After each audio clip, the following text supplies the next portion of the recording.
Sabres win their 8th in a row in dominant fashion. Recapping Sabres Bruins coming up on the Locked On Sabres podcast.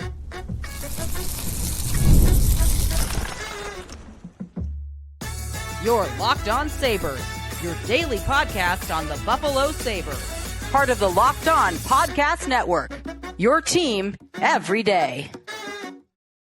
What is up, everybody, and welcome into this weekend edition of the Locked On Sabres podcast. Thanks for making us your first listen every day. We're free and available wherever you listen to your podcast, as well as where you watch your podcast on YouTube. Hit the like and subscribe button if you are watching along there. If you are not yet a member of our Locked On Sabres Everydayer Club, be sure to sign up for that. You get our private Discord, which is a lot of fun. You get ad-free versions of this show. Maybe you've seen that button if you're rolling around on Spotify or Apple Podcasts or wherever, and you see that little Everydayer button where you can listen to our show without all the ads. You can get that as well. A bunch of other perks if you want to sign up. LockedOnSabres.supercast.com. Sneaky Joe DiBiase. Today's episode is presented by FanDuel. If you want to be right in the middle of the action this season, visit FanDuel.com. Place your live bets all season long.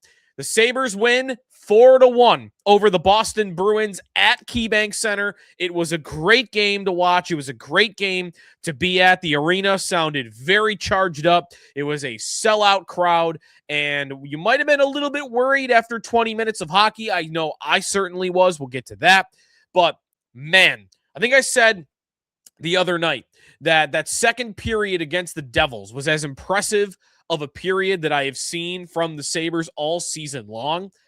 I think that second period tonight against the Bruins gives that second period against New Jersey a run for its money. The Sabres were dominant. They spent the whole period down in the Boston end. They outshot the Bruins in the second, 13-2. Shot attempts, they doubled them up. All the other numbers, they were the more impressive team. They were unbelievable. They got all three of their normal even strength goals in that second period. They added the empty netter late by Josh Norris, but that period especially showed off that this team, the Sabres, are a better team than who you saw on the other side of the ice. All the numbers, all the evidence, watch the games this year, look at the roster. This Buffalo team is better than that Boston team. Undisputed. I know the Bruins won those first two matchups earlier in the year. There's no doubt in my mind that Sabres team is better than that Bruins team. And if they played a 7-game series, all right, the Bruins might win 2. I think Sabres will win in 6 at max. Maybe they could win in 5 if they were to play starting right now, because I think they're a better team. The Bruins are just so unimpressive. And, man, we went in telling you, like, they lead the league in expected goals against, like, in the negative. Like, they have the most expected goals against in the NHL. And you saw why. I mean, they can't get the puck out of their own end. They can't hold on to the puck once they have it. I mean, that is a team that you should dog walk, and I thought the Sabres really did. So we'll get to all that we saw. What a night for Mattias Samuelsson. He has a 3-point effort. Get some more on him. We'll also take a look at the standings. There is a lot to get to and a lot to chew on from this game. Just to go through, though, the progression of me watching this game, the first period, I was really fighting the urge, and those in our Discord will know. I was fighting the urge not to lose my mind that the Sabres started Ukko-Pekka Luukkonen in this game. When we previewed this game on Friday night, I talked about it, assuming that we would get a goalie matchup of Alex Lyon against Jeremy Swayman. It is very strange to me that on 4 days rest, both teams were on 4 days rest. Both teams went with their second best goaltender. Boston especially. There's no doubt at all that Joonas Korpisalo is that team's backup goaltender. And they went with him. And I don't know if maybe somebody got wind that Boston was going with Korpisalo and that led to UPL starting, or maybe the other way around. Maybe Boston heard that UPL was starting and they thought this was a good time to get their number 2 in. Like, it just is very, very strange to me. So that was kind of the outset, was my annoyance that Lyon has been awesome for 7 games in a row, and you have this rest from your last game, why are you turning to Luukkonen? Luukkonen had a good last game, but he is one of the most inconsistent goalies that we have seen play here. You're going to put him out there when you don't have to? Very strange to me. And in that first period, he gives up a goal that was not the worst goal in the world to give up. I understand that. It actually, the David Pastrnak goal in the first, it was much more on Bo Byram, that goal. He has a clear exit with the puck to go behind the net, whip it around the boards. Mattias Samuelsson is standing there all by himself, and he will have the opportunity then to get the puck out. But instead, Byram, not seeing that and kind of panicking under the pressure that was coming from Morgan Geekie, decides to throw it up the wall, and he doesn't get much on it. And that is a turnover. And David Pastrnak, the one guy you don't want with the puck, then gets an open wrist shot from the top of the faceoff circle. I still wanted a save there. That is a very savable puck on even Pastrnak, of all guys. And I was, again, because it wasn't the worst goal in the world to give up, I was really trying to prevent myself from going off about it, because it was not a great decision for me in the first place that Luukkonen started. He did not allow another goal after that. And to be fair, Sabres played incredible in front of him. I mean, he was barely tested at all from that moment until they were really playing prevent defense in the final 5-6 minutes of the game. Luukkonen went, 25, 30 minutes of game action where he could have probably sat on one knee or sat on his butt and just watched his team in front of him and really wouldn't have had to do much. But to his credit, he did not allow another goal after that. And no rant here. No rant here on Luukkonen getting that start. Was weird, but he did the job. The numbers show he did great. I mean, including power play, which you would be right to. The Bruins' expected goals in this game was 3.1, and Luukkonen only allowed the one goal. So 2 goals above expected is a very, very good mark for him in this one. But this game is not about him.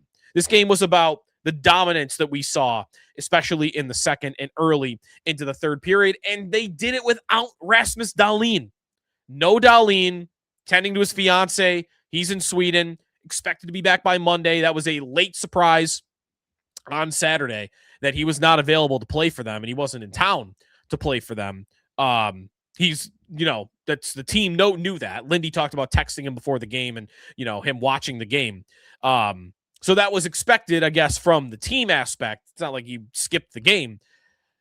This team has not been able to play well without Rasmus Dahlin over the course of many, many years now. And it was true earlier in this season. They went on their long, long losing streak last year when they did not have Rasmus Dahlin available to them. In this game, I think that the blue line, the guys that were available to them, did a very good job of holding down the fort and performing up to standard of what Dahlin would normally give you. When Dahlin is out there, especially against an inferior opponent like Boston, he's going to have the puck. His team's going to have the puck the whole time he's out there. And in this one, they're already missing Connor Timmins. Michael Kesselring, I still don't think is 100% healthy. So maybe they don't feel comfortable putting too many minutes on him. So what you had was kind of a 3-man rotation. At the end of the day, Bo Byram leads the team with 27 minutes and 52 seconds of ice time. Owen Power gets up to 25-29, and Mattias Samuelsson goes to 24-56. No other defenseman played within 10 minutes of those 3. Next closest was Kesselring. He was at 15-46, and then that third pair of Jacob Bryson and Zach Metza kind of rotating in, and sometimes they weren't even playing with each other. Bryson gets at 10 minutes, and Metza at 9:41. So you didn't get a lot of the other 3.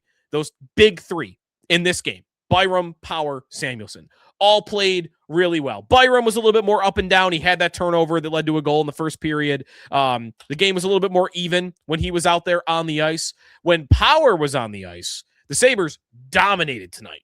He had a very good game. I think you saw a little bit of what his limitation is because Power also had many opportunities to score in this game. He had a bunch of one-timers at the top of the point on the power play, and he, of course, was playing power play 1. He had that one play also in the man advantage where the puck went through the defenseman's legs, and he was in alone against Korpisalo.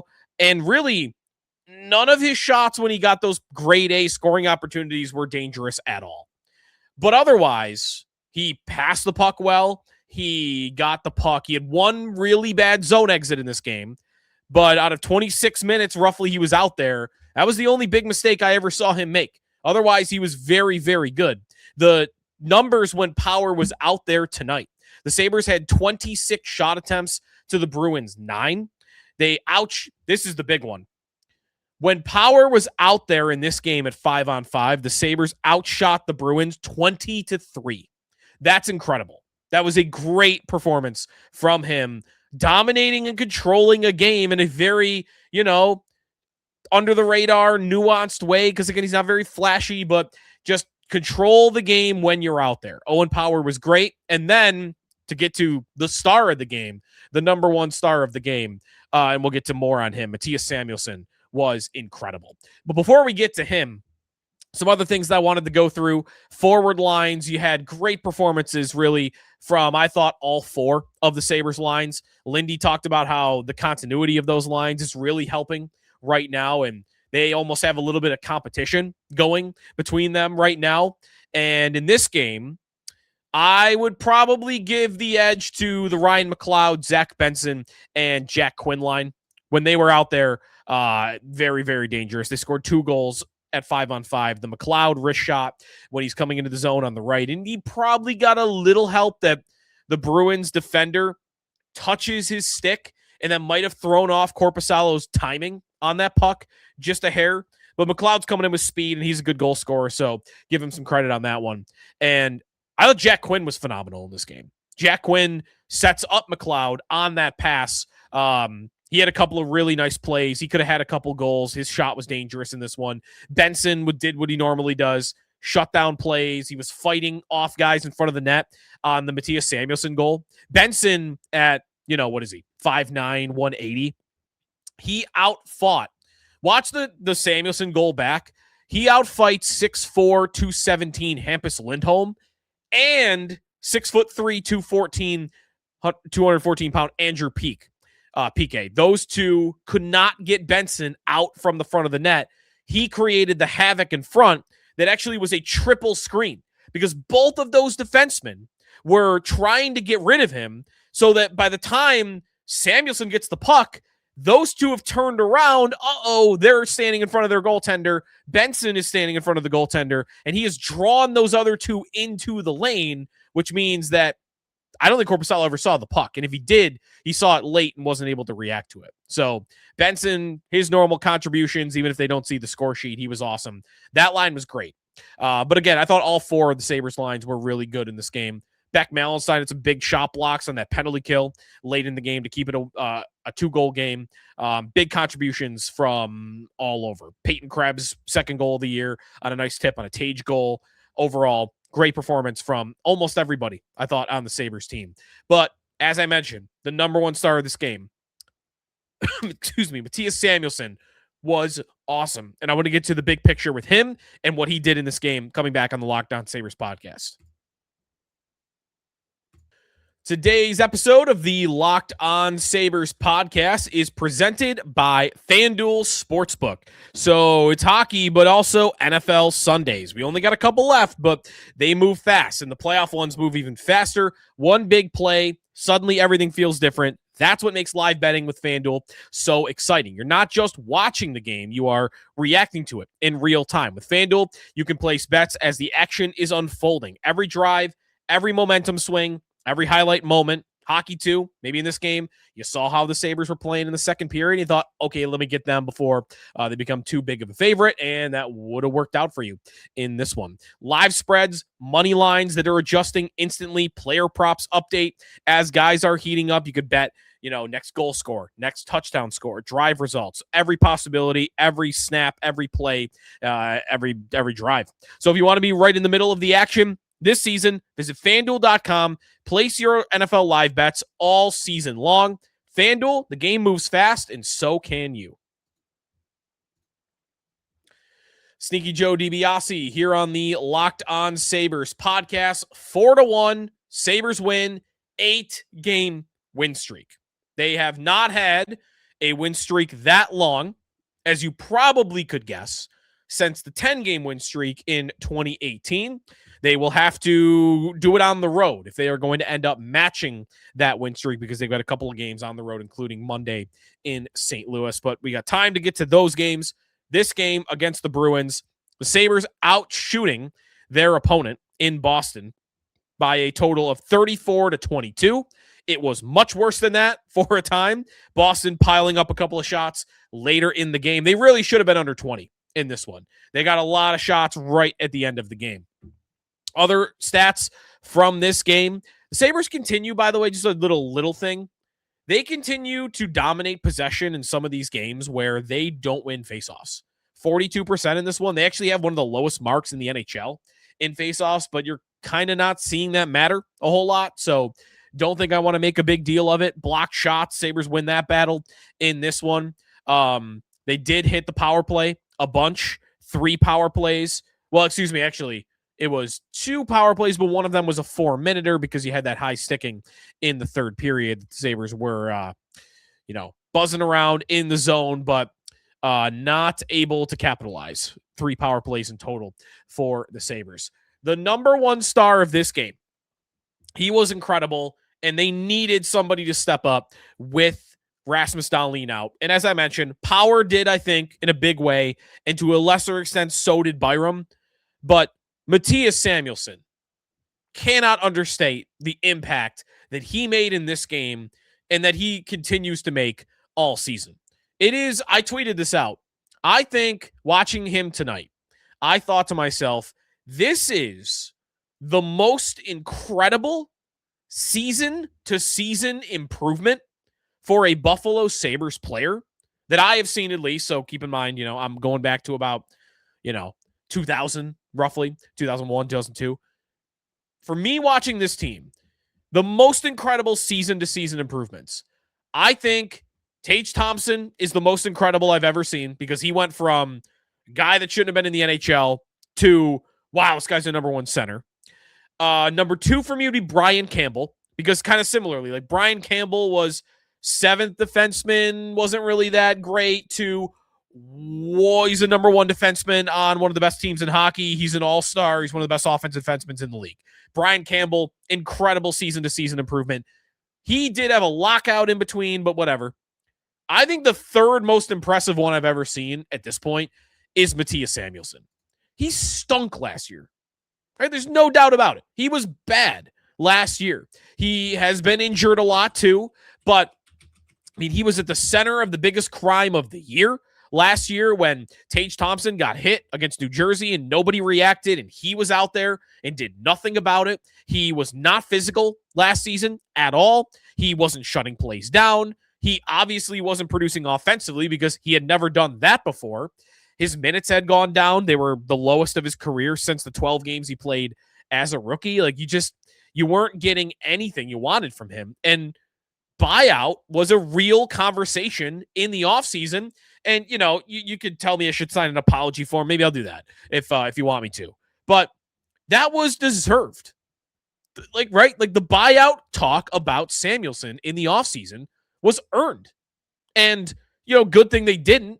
But that didn't just come out of nowhere. It wasn't because people hated Mattias Samuelsson. It was because, no, you didn't earn this contract and there was an out to get out of it. But again, good thing they didn't do it.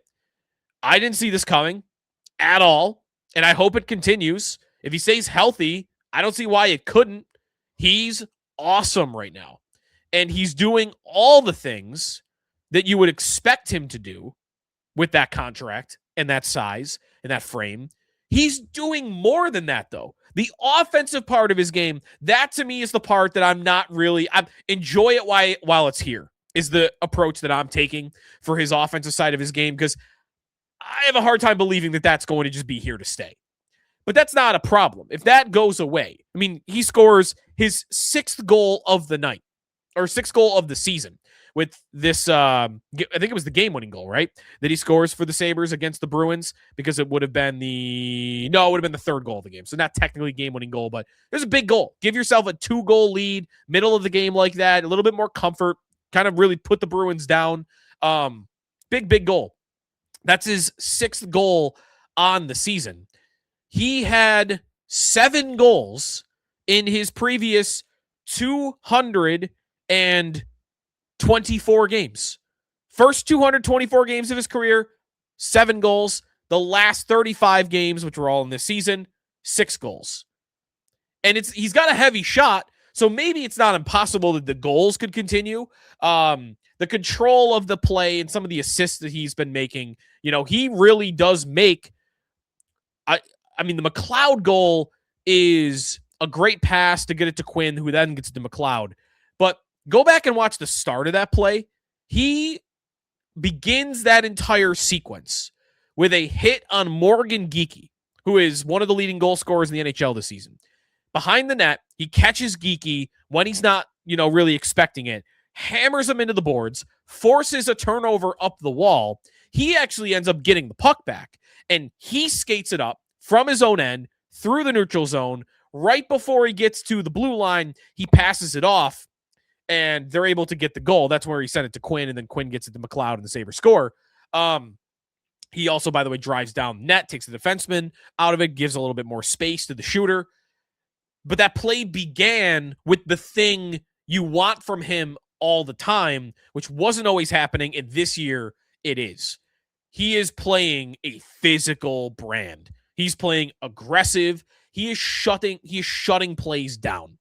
There were probably 4 shifts in a row in the third period, early in the third, when the Bruins were just starting to get the puck a little bit more, where he deflected one shot away. He stopped 2 zone entries at the blue line, one with a little bit of a combination of his size and his stick, and another one, they used to call his stick the Viper when he first began for the Sabres.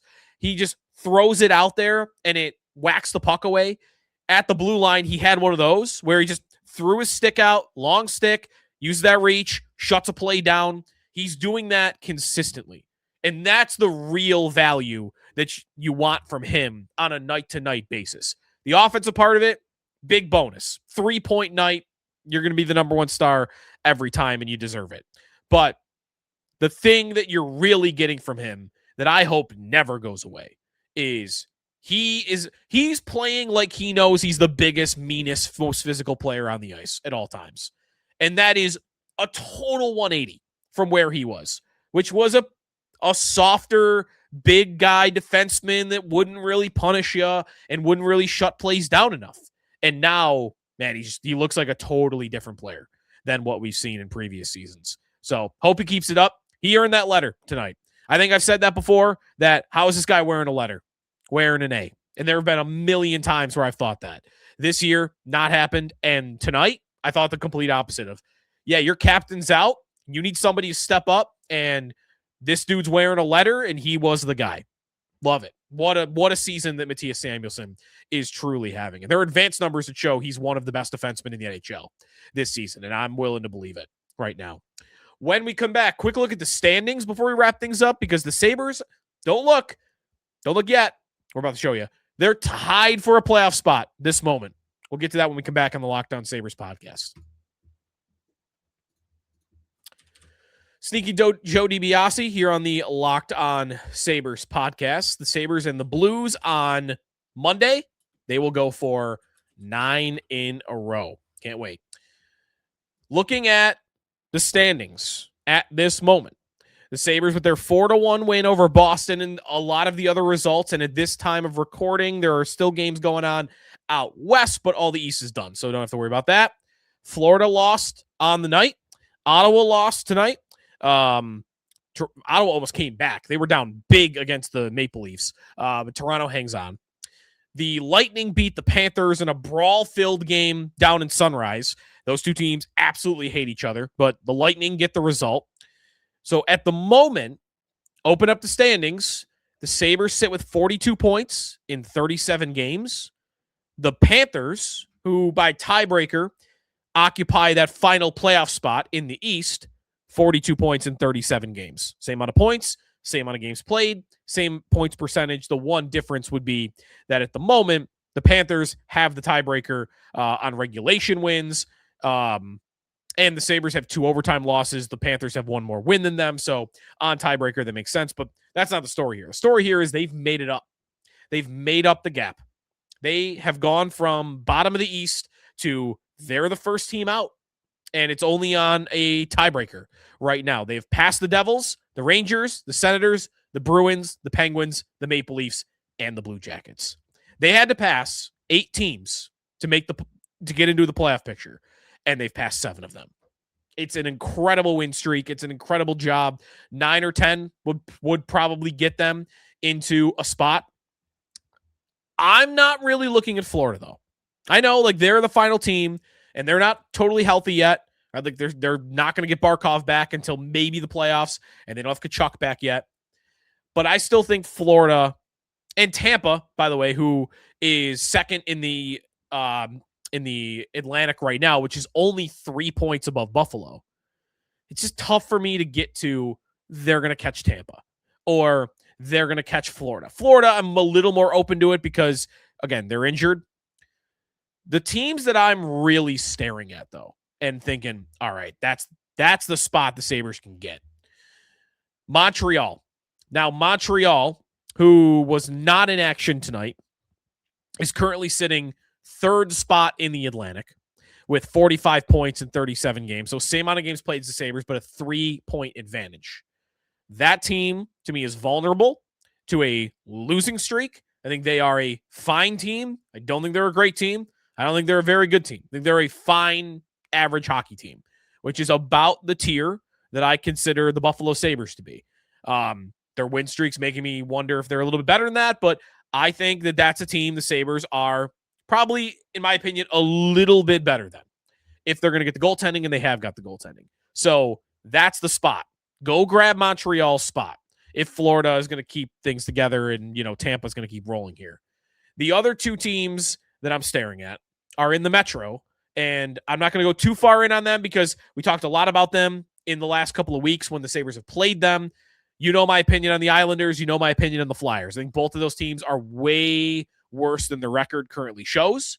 And I do expect both to come back down to earth. That already has begun to happen a little bit with both. And at the moment, Sabres are 3 points back of Philadelphia. They are 4 points back of the Islanders. If Washington were to jump into the top 3, Sabres could get a playoff spot by jumping one of those 2 teams. So you got a lot of targets, right? Like Florida's a target, Washington's a target, Philly, Islanders, Montreal, Tampa, even Detroit by points percentage, by the way, because the Red Wings have played 2 more games than everybody. The Sabres are pretty darn close to them in the standings. It's by points percentage because they are 5 points back, but with 2 games in hand. You win those 2 games in hand, there's only a 1-point difference between you and the Red Wings, who currently sit top of the Atlantic. So you got a lot of targets, no doubt. But the 3 that I look at right now and believe are the most vulnerable for the Sabres to catch are Montreal, Philadelphia, and the Islanders. But we'll see how that progresses going forward. So be rooting for those Western Conference teams, and those are a couple of those teams I think you should be rooting against on a night-to-night basis. Like on Sunday, I'm at a point where Montreal plays Tampa, and they're tied. Root for Tampa. Tampa's not falling out. I mean, it would be incredible. Root for Tampa tomorrow night to beat Montreal in regulation specifically. That'd be great. You root for Columbus to beat the Islanders. You root for Toronto to beat Detroit. I think you got to start rooting for these teams that are behind you also. Like, because honestly, Toronto's looking the way they look. Columbus, like if those 2 teams catch you, something's gone wrong and you're probably not in the playoff picture anyway. So root for them to win and jump the Islanders and get a little bit closer to the Red Wings is the way that I'd be looking at it. The easy ones tomorrow, by the way, for scoreboard watching, you're West versus East. You obviously are rooting for Chicago to beat Pittsburgh, and you're rooting for Seattle to beat Philadelphia. So those are a couple of the games tomorrow. All right, we're into it. Scoreboard watching made the season matter.